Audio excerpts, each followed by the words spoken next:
Afternoon, everybody. Sorry about that. I think it's the new norm that we will have technical difficulties to begin with. But anyway, welcome to this webinar about the Pro platform for health and social care and childcare level 4 and level 5 external assessments. I'm Jane Goodwin. I'm the lead change manager and I'm responsible for the introduction of the platform at City and Guilds. I'm joined by Conor Devitt, who is the project manager on the delivery of Pro for your qualifications, Libby Timms, who's our platform owner and our platform expert, and you've already heard from Susie, who helps us make sure that we deliver your qualifications correctly. I expect you will have questions as we go through the presentation. Please can you add them however you add them in GoToWebinar, and we will either answer them online, which is where Libby's taking some responsibility for, but also if there are some particular themes, we will address them at the end. We also expect to have some time at the end of this presentation where we can, if you want to save your questions till then, that's absolutely fine. Jane, can I just interrupt you there and yes, let colleagues know that if they go to their control panel, they should see an opportunity to add in questions or put something in the chat, and I can monitor that as you're going. Yeah, so Libby's going to be doing that as well, so that's great. Lovely. Thank you very much. Thank you. As you're aware, the presentation is being recorded and it will be made available to you afterwards, and from your questions we will create an FAQ that will be circulated, because I think that will be helpful to those who are unable to join us today. I'm going to start with a short introduction and then we'll go into a demo of the platform itself. Okay, what is Pro and how will you use it? I just need to explain, EPA Pro was brought into City and Guilds. It's a software as a service platform that we use for the delivery of endpoint assessments for apprenticeships. The nature of your external assessments makes Pro a suitable platform for their delivery for level 4 and level 5, and we're also beginning to look at using it for some other qualifications in the future. The way you will use Pro is to register your learners on Pro instead of on walled garden. Their details will be automatically updated into our core systems.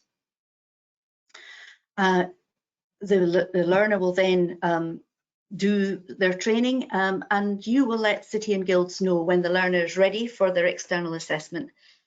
In apprenticeship terms, that's the gateway, and we'll explain the terms in a minute. You will be prompted to load any evidence that's required for Pro for the external assessment. They are documented in the assessment packs. The external assessment will be arranged, assessed and marked through Pro. We have an events team that will do the arranging, and obviously we have our external assessors who use Pro to upload their results. That result then moves over into our core systems and joins your marking to generate the overall grade. You will continue to use walled garden to upload your internal assessment grades. Before we go any further, because this is a commercial product, we cannot customize it for non-apprenticeship qualifications. So what we've done is create this glossary of terms to explain what the differences are, and we refer to these in any of the supporting documentation we produce. So where Pro talks about a provider, it means a training centre like you've joined me today. The primary user is the main contact for the training centre, and they are able to create multiple sub-users to register and follow learners' progress. The key thing here is it's the main contact that's responsible for these qualifications. We have found that some primary users actually are not going to be the people who'll be using the system. Obviously, Pro talks about apprenticeships or apprentices, we talk about learners, they talk about standards, we talk about qualifications. The external AOID is the enrolment number that you have with City and Guilds. Pro will talk about EPAs or IEPAs, that's your external assessor. Gateway, I've also alluded to, is when you let us know that they're ready for their external assessment, when it triggers the allocation of an assessor.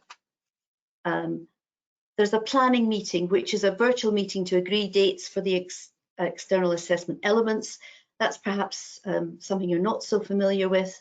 An assessment plan, which is schedule of the dates, and these are visible that the assessment will take place. For most of the qualifications, that will just be one event, but certainly when you get up to level 5, it might be 2 or 3. And the assessment event is your external assessment. I think most of the terms are fairly logical, just a few of them that are perhaps things you haven't come across before. I'm going to just touch on this briefly. You will be able to find a copy of this in Pro itself, but it's just to go through what the external assessment journey consists of with respect to the Pro platform. Everything that's in orange is a touch point within Pro. So your learner is registered on Pro. They go through a period of learning. The external assessment tasks are complete, and then you would confirm that they're ready for their external assessment. You would book that external assessment. Our events team would assign you an external assessor. The planning meeting would go ahead. They would create this assessment plan that we talked about. You would then be invited to upload the evidence, and the assessment event would take place. The assessor would then agree the grade, have it QA'd and confirmed, and publish that result in Pro, which will then be uploaded into SAP and join up with all your internal grades. So it's a visual of what I've already alluded to. The next slide is almost exactly the same, and I'm not planning to go through it hugely because you'll have a chance to look at it later.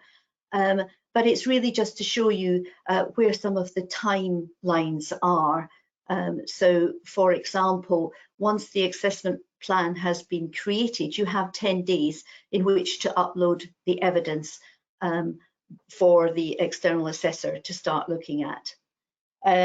Where the external assessment fits in the journey varies from qualification to qualification, and not all of the external assessments involve a presentation, as is shown here, or a professional discussion, but the timelines remain much the same. It's just if there's no professional discussion, then this bit probably wouldn't be there.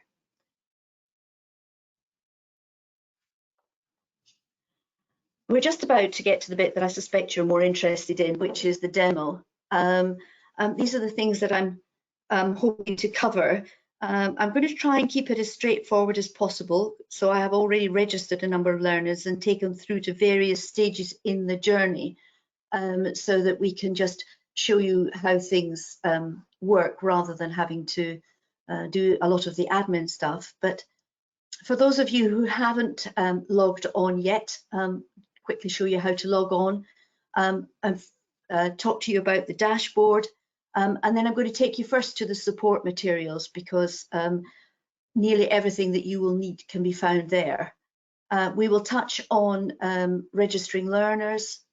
We'll then show you how to prepare for the ready for assessment date, whether it's editing the date that we have entered or confirming the date.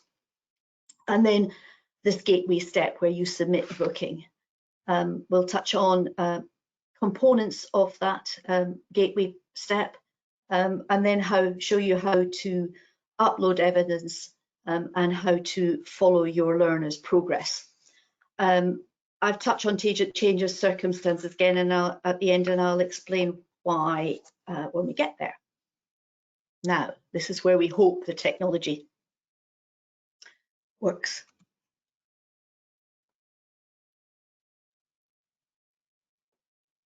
Yes. So, firstly, let me log in as a an appropriate centre.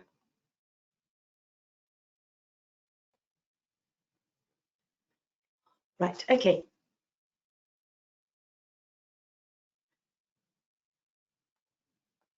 There we go. Right, when you first log in, this is the screen that you will see, what we call the dashboard. Down the left-hand side, you will see various tabs that will take you to fields that you need. On the front screen, you will see that there is latest news, which will tell you about any functionality that may have changed. You have to accept that a lot of it will be EPA Pro focused, it will be apprenticeship focused, but it doesn't mean that the functionality will not affect the Welsh qualifications either, and we will make sure that it's quite clear it's something for you to look at. The widgets across the top will show you how many learners you may have registered that week, how many of them have gone through to make a booking for their assessment, and how many results there have been produced this week. The certification is really just the end point for your qualifications, but obviously it's more important for the apprenticeships. At the top, you will see that there is a tab that will have your name on it if you're logged in. And here you have the opportunity to edit your profile. So this is the details that we have about you. I would thoroughly recommend that when you create it or you go in and edit it, you put your name here and you put your signature in. It will save you a lot of grief later on.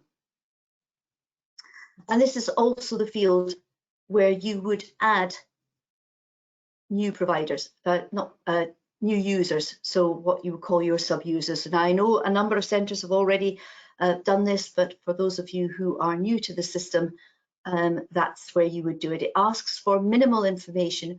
The only thing I would say is the username does need to be unique, and that's why we've, where possible, suggested that you use the email address of the person that you're creating, because there is an inbuilt uniqueness about that. Where we have a primary user that's covering more than one centre, then we have to be a little bit more creative, but for the most part we would recommend that you use the email address.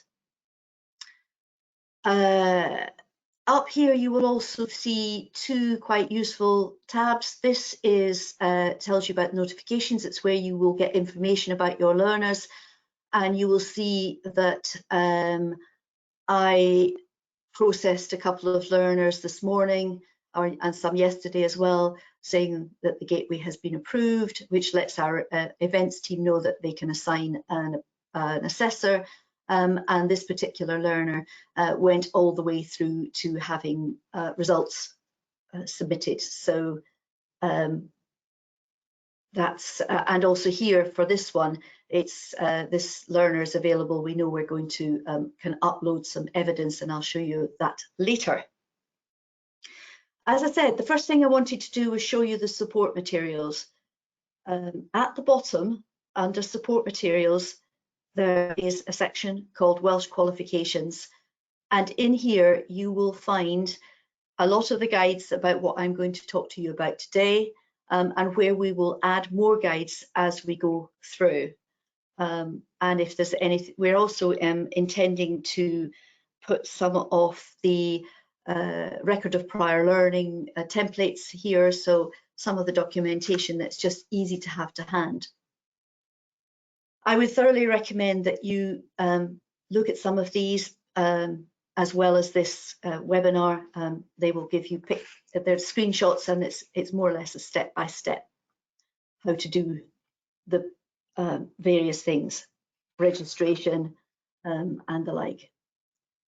There are two ways. So if we move on now to registering learners, if you had learners that were registered with us prior to moving over to Pro on the 29th of March, then we have moved those learners over for you. You may have to amend some of the details, because if we didn't have the workplace details, for example, we have left them as please update. But for the most part, your learners have been moved over. One of the things that we do need for registering any learner is the unique learner number and an email address. You cannot register anybody on Pro without that information. There are two ways. So you can see here, this gives us a list of the learners that I uploaded yesterday in anticipation of this demonstration. There are two ways that you can add further learners. You can do them one at a time by completing all of the fields that are here. So some of the grading fields are done for you. You do not have to select a provider, select an employer, but we've got a provider. You can select the standard that they're, or the qualification that they're following. Again, we have the username needs to be unique. So again, we would suggest that you use the learner's email address. We need their names. If the learner has been registered with City and Guilds before, it helps if the details can be the same as they were before. It's very tempting sometimes to exclude the middle name this time round. It just makes our synchronization run more smoothly.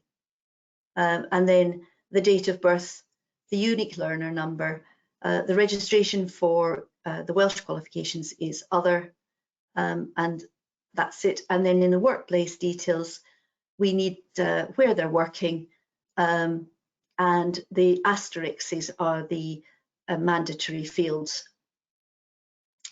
The workplace mentor is entirely up to you as to whether you wish to put something in there, but if you complete the name, then you have to fill the rest of the details in.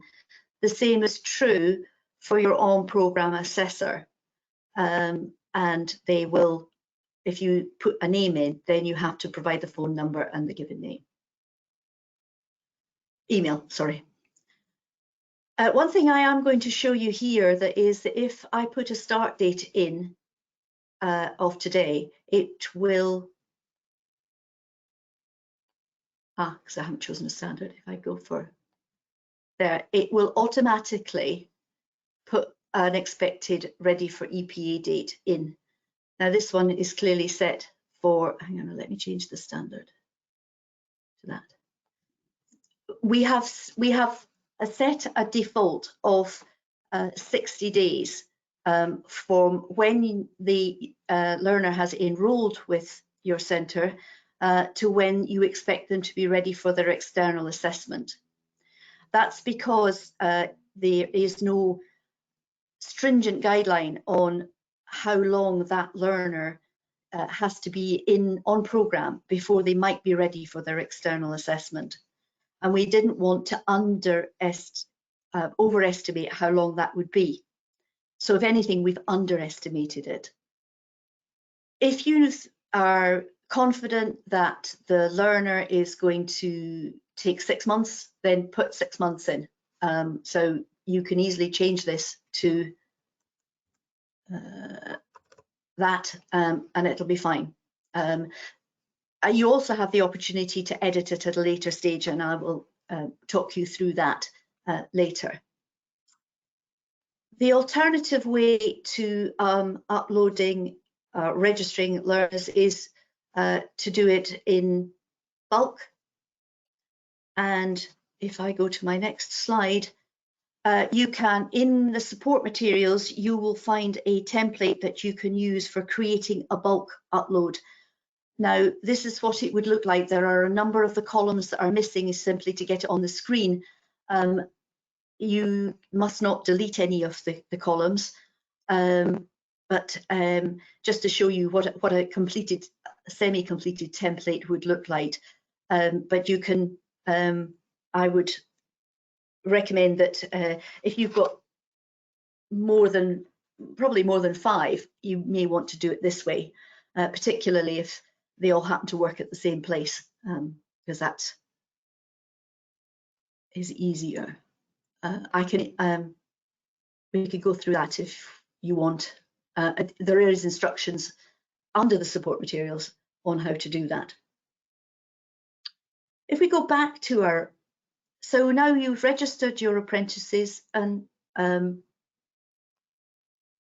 we now want to process them. So the next stage is, is ready for assessment, which, as you know now, is called Gateway. And if you go under Gateway Review, you will see all of the learners that are currently enrolled but have done nothing else. So they've not progressed, they're still in learning. But you have identified that this particular learner who enrolled on the 1st of February this year currently has an expected ready for EPE date of the 2nd of April, but clearly we're now on the 27th of May, and it may be that actually you know it's going to be August before that learner is ready. If you click on Edit EPA Date, as I did there, you can change this date to whatever you think it should be. And the advantage to doing that is we then know when to expect your learner to come through on when your learner will be ready for their external assessment, and we can then make sure that we've got assessors ready. So that was learner 1. We can now see that the estimated EPA ready date is now in August. It would be very helpful to us with the ones particularly that we migrated, if you could update the estimated ready for assessment date, because again, it just helps us with our capacity planning, making sure that we have got assessors available for you when the time comes.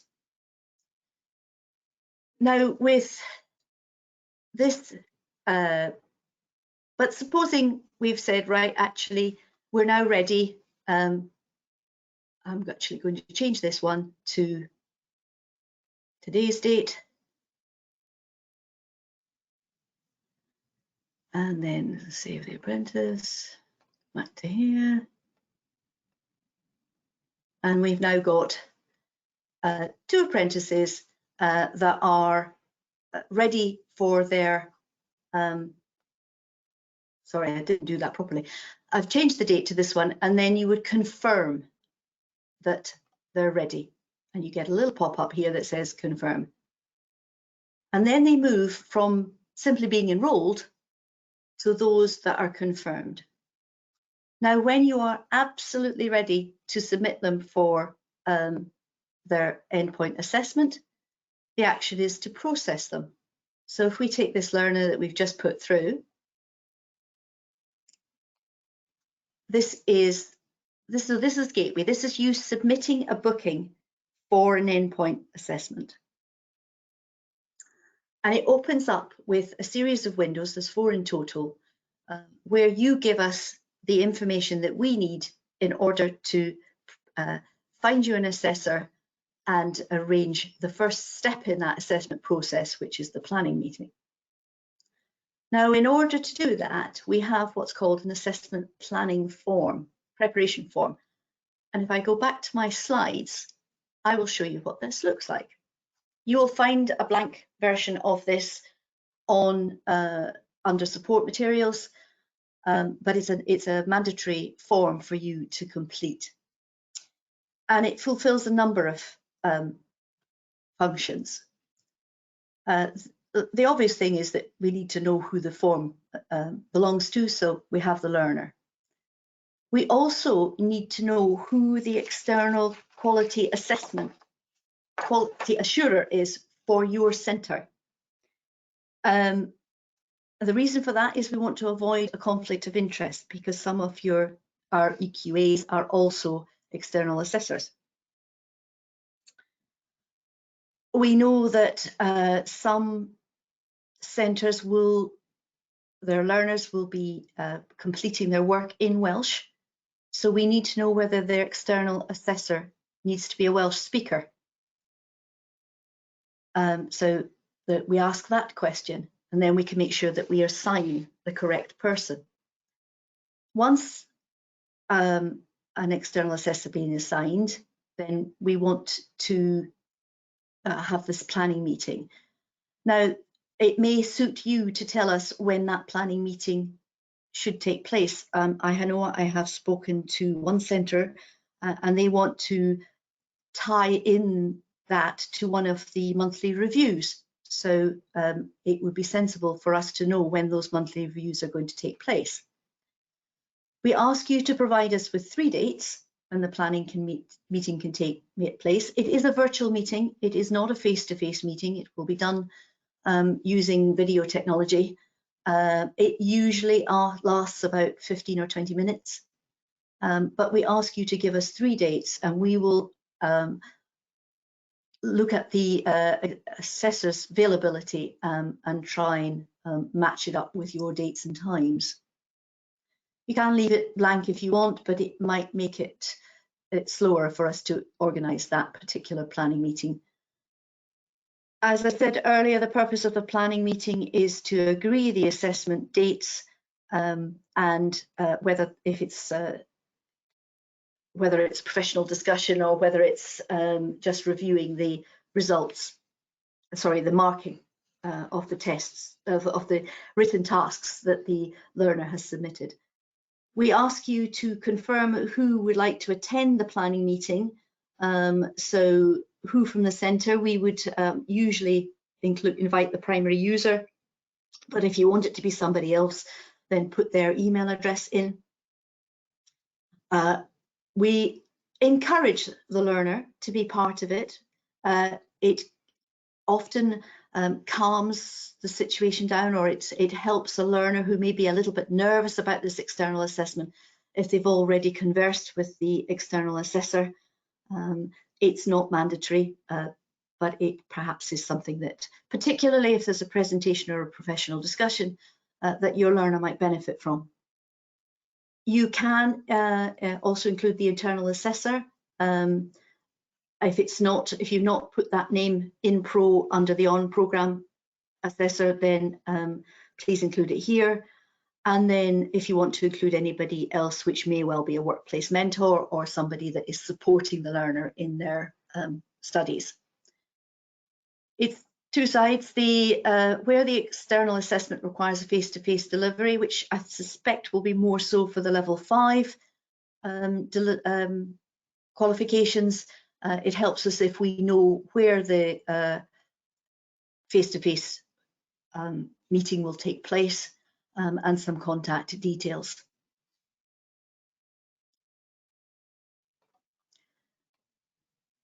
So that's just going through that. I now need to go back to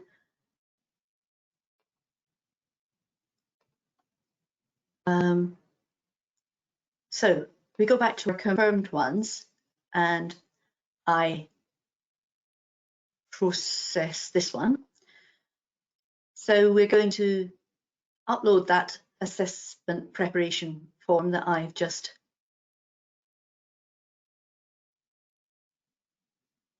described.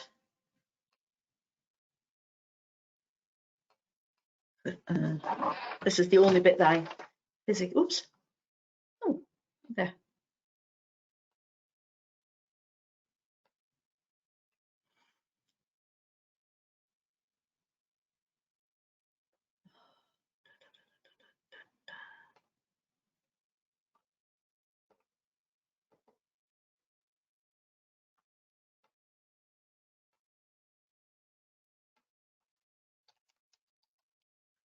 And upload. This is just a declaration that comes at the end, so that's fine. You won't have anything here. You'll then be asked to confirm that this is your learner. And then you do a final declaration where you have confirmed that you've attached the assessment preparation form, and ready for assessment is this declaration here. And then you can see where it helps if you've created your signature already because it will auto-populate. Submit gateway, and that's it. And then that then puts the learner over to City and Guilds, and we will accept that gateway submission, assign you an external assessor, and they will make contact to have the planning meeting. Now, you may wish to see how your learners are progressing, and there is a button here called Assessment Progress. Now, because we haven't put everything through yet, you're actually only seeing one learner here at the moment. But the learner that I just put through Gateway, once that is accepted and approved, will appear on this list as well. And if you click on the learner, you get some details about where they are in their progress. Now we have to jump out, we have to imagine the passing of time at this stage. So we have had the planning meeting and the assessment plan has been created, and you are now ready to upload some evidence prior to the assessment event going ahead. And you've clicked on your learner, and you click on this button here, manage, and you go to assessment info and upload. And then you simply find your documents, which would be the written tasks, and we'll just put a portfolio in for sake of argument. And then you can upload more if you need to. So if there's more than one document, because they will have some declarations, so we'll just put that in.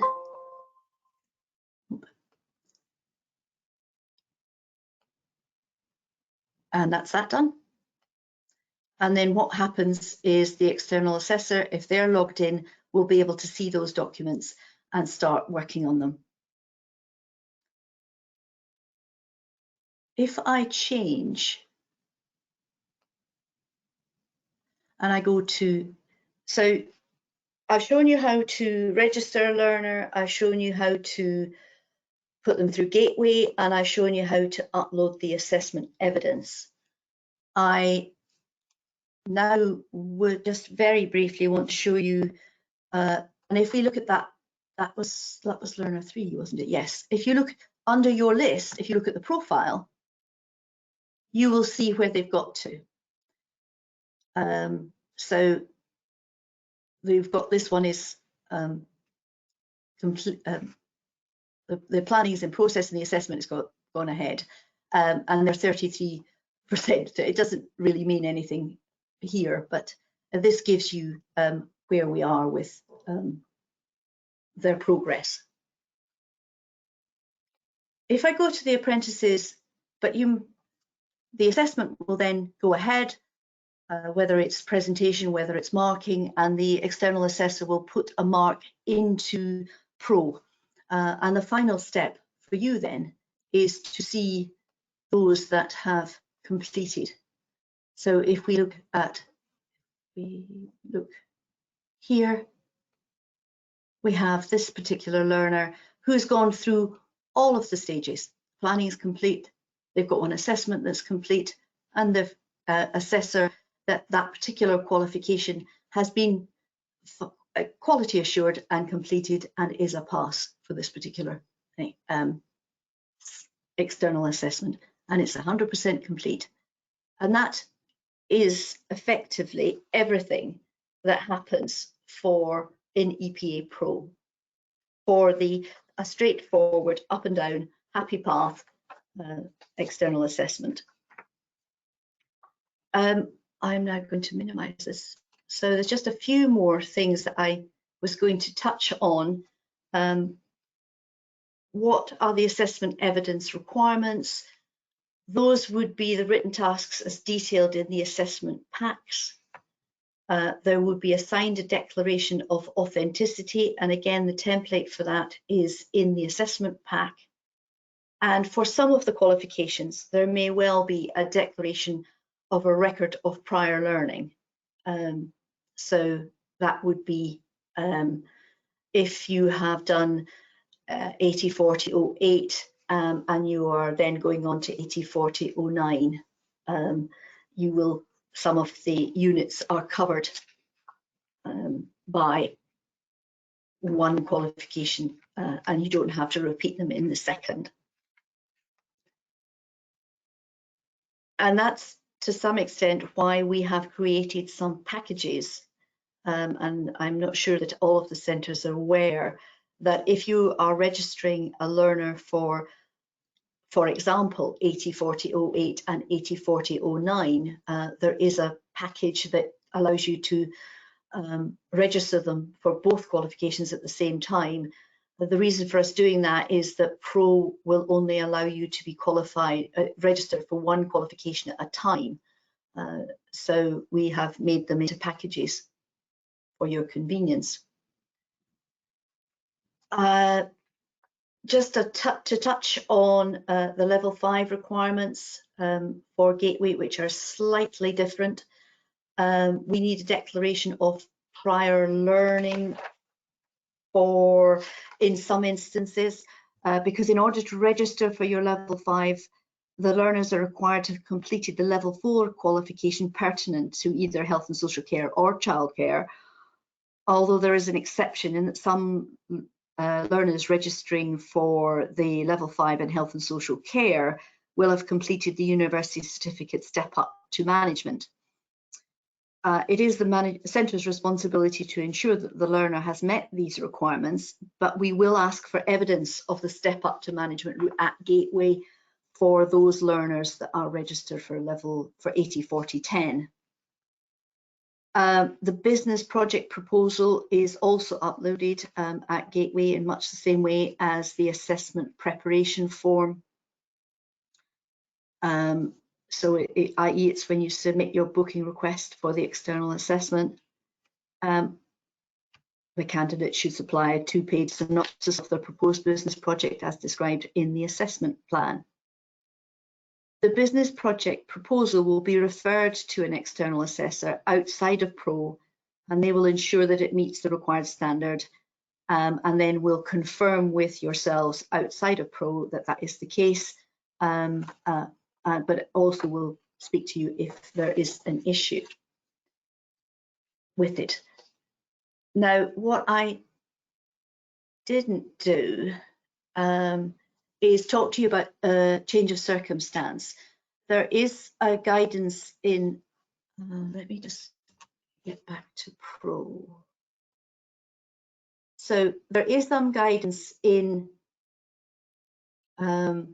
here on changing from single qualification to a qualification package.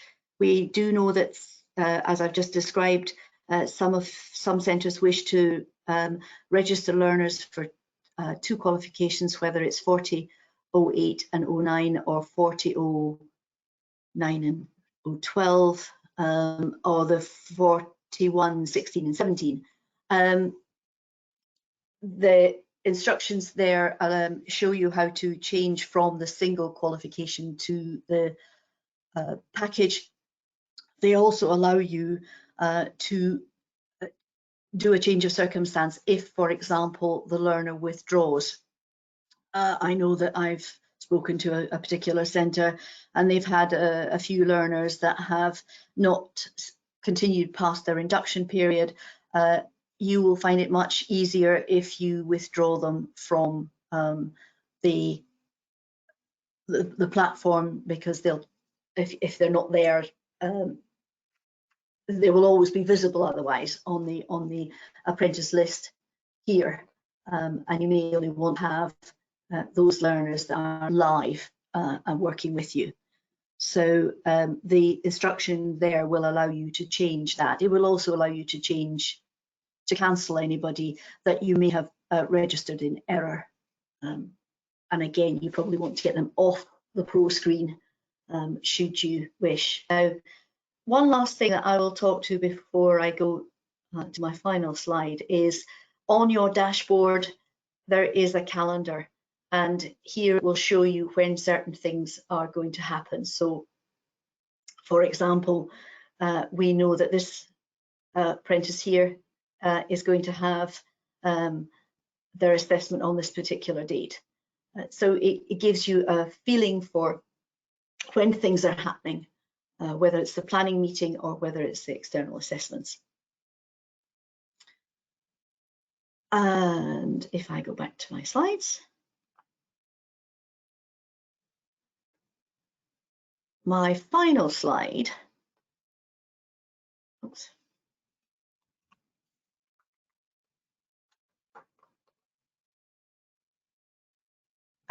gives you the various support that we can offer you. We're putting user guides under the Welsh qualifications in the support materials on Pro to allow you to self-serve and work out, hopefully be able to use the platform without too much interference from us. For any other Pro queries, you have a dedicated centre support. The email address is there and there is a contact number. When it comes to the assessment event queries, there is a specific email address, but this should only be used for events queries. So I guess it's if there's a question about or a consideration of the venue or the date, then that would be where you would contact. Thank you for listening, and I will hand over to Susie briefly, see whether there are any questions that we need to answer on the webinar. There are, Jane, there are. I've answered a couple, but there are some that are for you and for Libby perhaps to answer. So I shall go through them all and just restate some of the answers that I've given where they're appropriate. So the first question is from Claire, and Claire wanted to know if you could register a learner for 2 qualifications. Now you responded within your presentation to that, and I've also put an answer insofar as the system itself doesn't allow you to register to a learner on 2 qualifications simultaneously, Claire, which is why, as Jane outlined, we developed the combined pathway. So for the health and social care, level 4 preparing for leadership and management, and level 4 professional practice, if you've got a learner doing that apprenticeship framework needing those 2 quals, then you would register them within Pro on the 80/40/91. And if you had a learner doing the same qualifications but for children's care, play, learning and development, you would register them on the 80/41/90. And if you have a learner who is doing the independent advocacy apprenticeship in which they could pick up the preparing for leadership and management qualification at the same time, then you will need to register them on the 80/40/92. And we've created those pathways specifically because that's the way those apprenticeships have been built to enable you to do that seamlessly. Now, there's no difference in the results process. The learner will still end up with a certificate for both qualifications. It's just that within Pro, you can only register them using that combined pathway number so that they have a registration against both quals. So it might be that some centres need to go back and revisit that. And so then the next question is one for either yourself or for Libby. And it's from Tina, and Tina has said, we've been told to put an ILR, but you've just said other. Which is correct for Wales, please? Well, I was told other for Wales, but I'm imagining that Tina got ILR from somewhere where, so what we'll do is we will take that one away and confirm. Okay. That's great. Thank you very much. So bear with us then. And where might we put that information then, Jane, once we've confirmed? Will we just email out to the delegates, or will we put it onto the website or something, some other documentation? We'll put it out on the, we'll email it out to the delegates, and I'll make sure that the user guide is absolutely correct. I think that's lovely. probably. Thank you very much. Okay, so Emma wants to know, for the assessment planning meeting, am I correct in thinking it would be 1 meeting per learner? It would routinely, but I don't think there's any reason why it shouldn't be more than 1. Libby, can you help here? I think they could have more than 1. Yeah, so yeah, the normal route for planning meetings for Pro as a platform is you can hold these planning meetings for 1 learner against an assessor. But if it is as a customer, you would like to discuss multiple learners with the assessors, that there's nothing stopping you holding 1 planning meeting for multiple learners. That's not a problem at all. Obviously, that will be dependent on those learners being assigned to the same external assessor then, Libby. Yeah, that's correct, yes. Okay. And that's not an automatic thing. I think that is something we do need to advise centres, because of course centres joining us today will be used to being allocated an external quality assurer that would be allocated to the centre for all of the learners completing a particular qualification. Whereas with endpoint assessment, everybody, it is about external assessor availability. And so you might have a number of learners in your centre all doing the same qualification, but being allocated different external assessors. Your EQA would be the same person. They can't be an external assessor at the same time as being an EQA for you, but it's absolutely possible that your learners will all be working with a different external assessor. So just to bear that in mind. So thanks very much, Libby and Jane, for the answer to that one. And then we have another question from Tina. And Tina says, if we should have been putting other and not the ILR, do we need to go back and alter them after all? And I would say that's probably leave that until we've given them feedback. Jane, would you agree? Yes, and I will ascertain what is correct and what, if anything, we need to do about it. Lovely. And so we've got a question from Melanie. If we use an electronic portfolio, can we keep them there, or do we need to upload it also? I think that's probably about evidence rather than an individual. We are expecting it to be uploaded separately, directly into into Pro, and not via the e-portfolio. Okay. Libby, is that right? Yeah, absolutely, Jane. Pro does not have that correct functionality at the moment where we are allowing e-portfolios.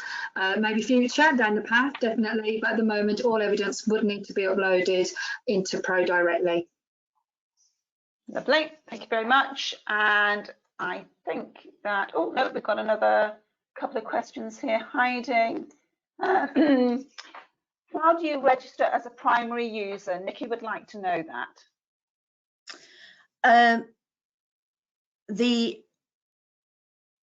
primary user is somebody that has been defined to us by quality, so by our quality delivery team, or who we've contacted from and to confirm that they are the primary user. It's not something that you can suddenly become the primary user. We would have to, if somebody is not the primary user and should be, they need to contact the centre support using that centre support email number or address, and we can get it done that way. Okay. This sounds it sounds like it's somebody who should be the primary user who's not. Okay, so it might be helpful for centres to know how we've identified primary users initially then, Jane. Where did we get that information from initially? I'm going to hand that one to Connor.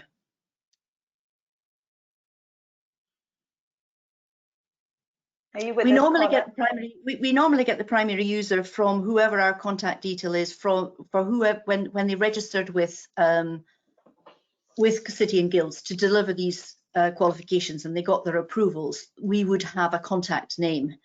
Yeah. What we have done is then go to that contact name and said, "Are you the right person for this?" If we've not received anything back, we've had to assume that that is the right person.